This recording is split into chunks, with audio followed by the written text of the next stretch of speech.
എല്ലാവർക്കും life time ടിപ്സിലേക്ക് സ്വാഗതം. ഇന്ന് ഞാൻ ഉണ്ടാക്കാൻ പോകുന്നത് ഒരു അച്ചപ്പാണ്.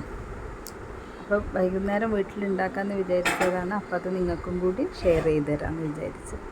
അപ്പോൾ അതിന് വേണ്ടത് 2-2.5 കപ്പ് പച്ചരി വെള്ളത്തിലിട്ട് കുതിർത്തിട്ട് അതിനെ നമുക്കൊരു സ്ട്രെയിനറിലിട്ടിട്ട് വെള്ളം പോക്കി വയ്ക്കാം.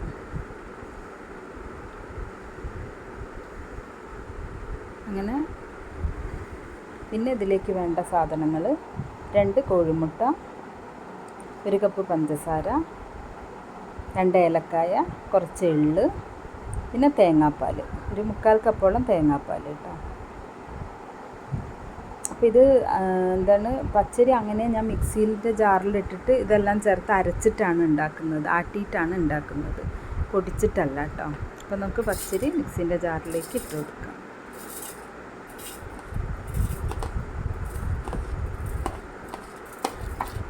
ഒരു 2 മണിക്കൂർ കുതിർന്നാൽ മതി കേട്ടോ അരി.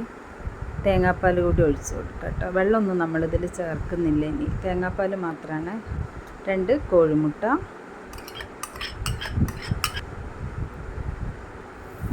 1 കപ്പ് പഞ്ചസാര. അതിലും കൂടുതൽ വേണമെങ്കിൽ നിങ്ങൾക്ക് കുറച്ചും കൂടി ചേർക്കാം കേട്ടോ. 2 ഏലക്കായ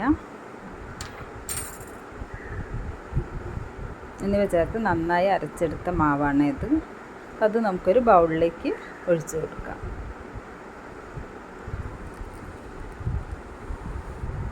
ഇതിപ്പോൾ ഞാൻ കുറച്ച് ലൂസ് ആയിരുന്നു, അപ്പോൾ ഞാൻ കുറച്ചുകൂടി പൊടി ഉണ്ടായിരുന്നു, അത് ചേർത്തിട്ടുണ്ട് അതിൻ്റെ കൂടെ. എന്നിട്ട് ഇനി നമുക്കിതിലേക്ക് കുറച്ച് എള്ള് ഇട്ട് കൊടുക്കാം.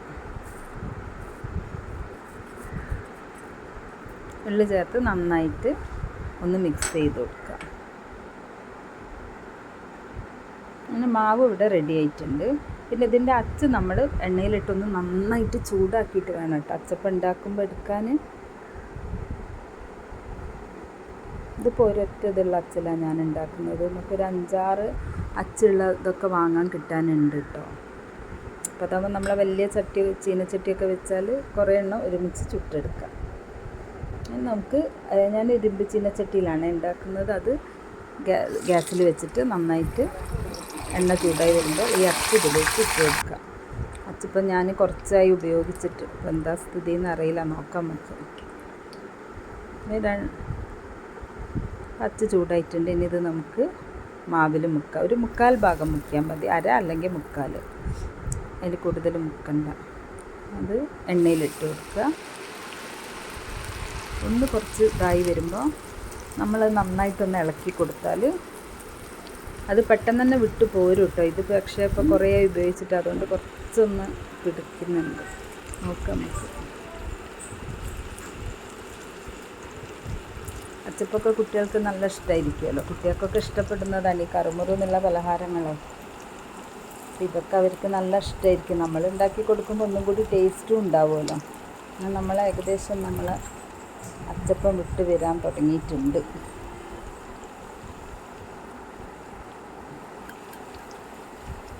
ഇത് നമ്മൾ ഈ അച്ച് മുക്കുമ്പോൾ നല്ല ഫ്ലെയിമിൽ തന്നെ വെക്കണം. അത് കഴിഞ്ഞാൽ അതൊന്ന് കുറച്ച് വെക്കണേ. കണ്ടോ അച്ചപ്പം വിട്ട് വന്നിട്ടുണ്ട്. അപ്പോൾ ഇനി തീ കുറച്ച് വെക്കുക. മറ്റേത് അച്ചപ്പം കരിഞ്ഞു പോകും. കാരണം കുറേ അതിൽ തന്നെ കിടുന്ന അത് അത്യാവശ്യം വേവുന്നുണ്ടല്ലോ. ഇനി നമുക്കിതൊന്ന് മറച്ചിട്ട് കൊടുക്കാം. അങ്ങനെ ഓരോ പ്രാവശ്യം അപ്പം ഇത് ഉണ്ടാക്കുമ്പോഴും അച്ച് ചൂടാക്കിയിട്ട് വേണം കേട്ടോ മാവിൽ മുക്കാൻ.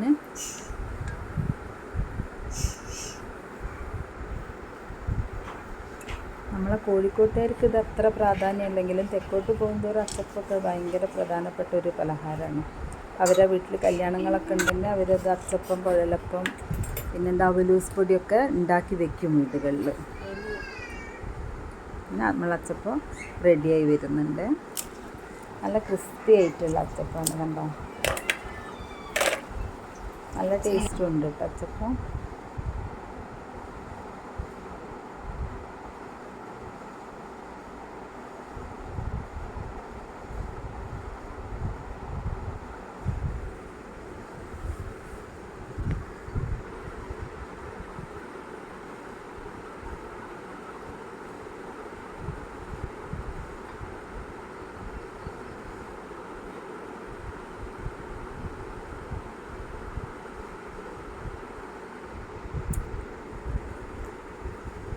അച്ചപ്പം ഏകദേശം അച്ചിന്ന് വിട്ട് വരുന്നുണ്ട്.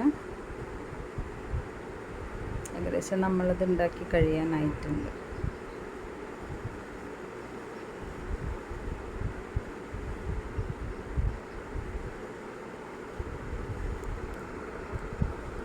അധികം ഇടുമ്പോൾ പെട്ടെന്ന് കളറ് മാറിപ്പോവും, കരിഞ്ഞ പോലെ. അപ്പോൾ അധികം നേരം ഇതാക്കണ്ട, ഞാൻ പറഞ്ഞിരുന്നല്ലോ ആദ്യം. അതൊന്ന് ശ്രദ്ധിച്ചാൽ മതി.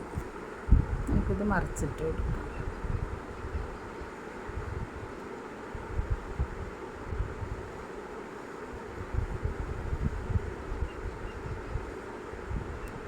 അപ്പോൾ നമ്മളിവിടെ അച്ചപ്പൊക്കെ ഏകദേശം തയ്യാറായി കഴിഞ്ഞിട്ടുണ്ട്.